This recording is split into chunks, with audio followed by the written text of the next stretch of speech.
السلام علیکم ورحمۃ اللہ وبرکاتہ۔ بسم اللہ الرحمن الرحیم۔ اللہ رب محمد صلی اللہ علیہ وسلم، نحن عباد محمد صلی اللہ علیہ وسلم۔ سوال یہ ہے کہ اگر کوئی شخص ایسا ہے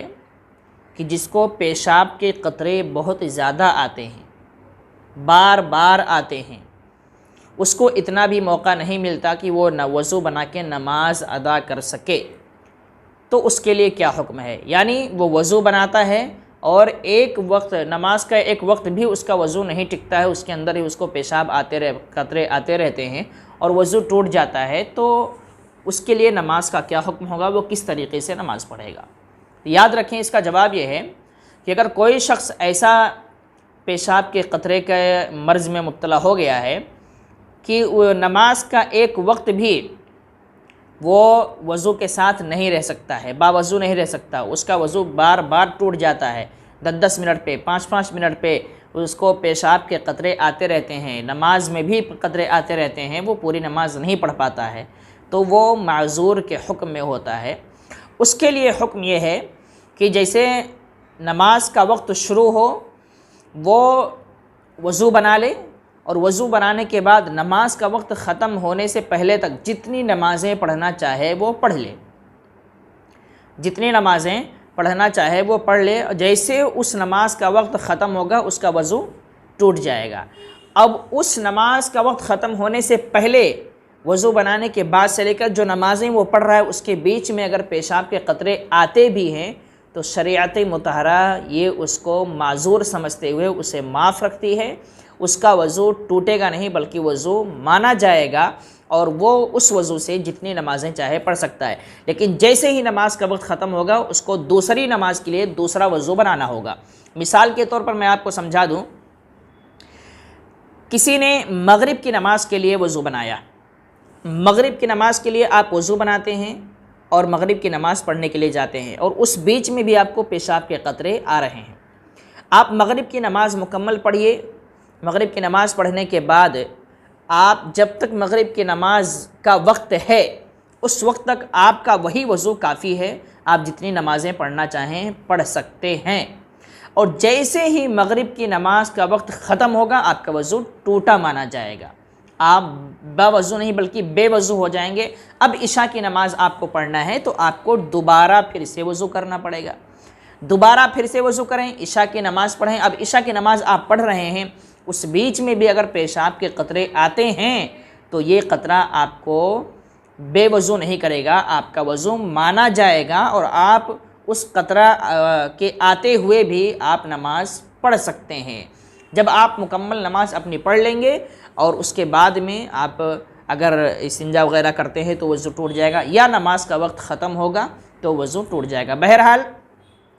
ایک وضو سے آپ جتنا چاہیں نماز ادا کر لیں، اس نماز ادا کرنے کے بیچ میں اگر پیشاب کے قطرے آپ کو آتے ہیں تو آپ کا وضو نہیں ٹوٹے گا۔ اس کے بعد اگر آپ وضو ٹوٹنے والا کوئی کام کرتے ہیں تو وضو ٹوٹے گا، اور اگر کوئی کام نہیں کرتے ہیں لیکن نماز کا وقت ختم ہو جاتا ہے تو بھی وضو ٹوٹ جائے گا۔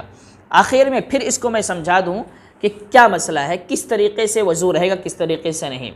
آپ عصر کی نماز پڑھنے جا رہے ہیں، عصر کی نماز کے لیے آپ نے وضو کیا، آپ عصر کی نماز پڑھ رہے ہیں اور پڑھتے پڑھتے آپ کو پیشاب کے قطرے آ گئے، تو سوال یہ ہوا کہ وضو ٹوٹ گیا یا رہے گا؟ آپ کا وضو ابھی برقرار ہے، پیشاب کے قطرے آ رہے ہیں، اس کے باوجود بھی شریعت مطہرہ آپ کے وضو کو مانتی ہے کہ آپ کا وضو ہے، آپ نمازیں پڑھیے، جتنی نمازیں آپ پڑھنا چاہیں پڑھ سکتے ہیں، اور جیسے ہی عصر کا وقت ختم ہوگا ویسے ہی آپ کا وضو ٹوٹ جائے گا۔ اب مغرب کی نماز پڑھنا ہے تو آپ کو دوبارہ وضو بنانا پڑے گا۔ خلاصہ یہ ہے کہ ایک وضو آپ کا ایک نماز کا جو وقت ہے اسی وقت تک چلے گا، اس وقت تک اس کے بیچ میں جتنی نمازیں آپ پڑھنا چاہے پڑھیں، جیسے ہی اس نماز کا وقت ختم ہوگا آپ کا وضو بھی ٹوٹ جائے گا۔ اب دوسری نماز کا وقت شروع ہوا تو آپ کو دوسری نماز پڑھنے کے لیے دوبارہ وضو بنانا پڑے گا۔ یہ ان لوگوں کے لیے ہے جو پیشاب کے قطرے کے مریض ہو چکے ہیں، 10 منٹ پہ 5 منٹ پہ قطرے آتے رہتے ہیں، وہ بیچارے نماز بھی نہیں صحیح سے پڑھ پاتے، نماز پڑھتے پڑھتے ان کو قطرے آتے ہیں، یہ ان کے لیے ایسا حکم ہے۔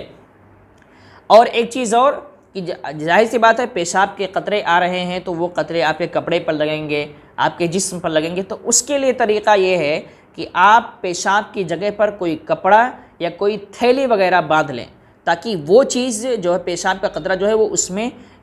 سوکھنے والی کوئی چیز ہو، ایسا کوئی کپڑا ہو جو پیشاب کے قطرے کو سوکھتی رہے، آپ کے کپڑے میں اور آپ کے بدن پہ نہ لگنے دے، یا تھیلی وغیرہ ہو جو اس کے اندر پیشاب کا قطرہ جاتا رہے اور آپ کا کپڑا خراب نہ ہو، آپ کا جسم خراب نہ ہو۔ پھر آپ جتنی نمازیں پڑھنا چاہتے ہیں پڑھ لیں، جب نماز ختم ہو جائے، نماز کا وقت ختم ہو جائے تو وہ پیشاب کا قطرہ آپ صاف کر لیں، پھر وضو بنائیں اور پھر وہاں پر کپڑے باندھ لیں یا کپڑا رکھ لیں، تاکہ جو ہے آپ کا کپڑا اور بدن خراب نہ ہونے پائے۔ تو اس طریقے سے آپ وضو بنا کے جتنی نمازیں چاہیں پڑھ سکتے ہیں۔ ایسا نہیں ہے کہ پیشاب کے قطرے کے مریض ہو گئے ہیں تو آپ نماز ہی نہیں پڑھیں، آپ کا وضو ہوگا ہی نہیں، ایسا نہیں ہے۔ جو لوگ اس طریقے کے مرض میں مبتلا ہیں انہیں چاہیے کہ وہ علاج کرائیں، اور جب تک علاج آپ کا نہیں ہوتا جب تک آپ نماز اس طریقے سے آپ پڑھیں، آپ کی مکمل نماز ہو جائے گی اور آپ کو کسی چیز کی کوئی کمی نہیں ہوگی۔ شریعت مطہرہ اس کو عذر میں شمار کرتی ہے اور آپ کو معذور مانتے ہوئے آپ کا وضو بھی برقرار رہے گا اور آپ کی نماز بھی ہو جائے گی۔ السلام علیکم ورحمۃ اللہ وبرکاتہ۔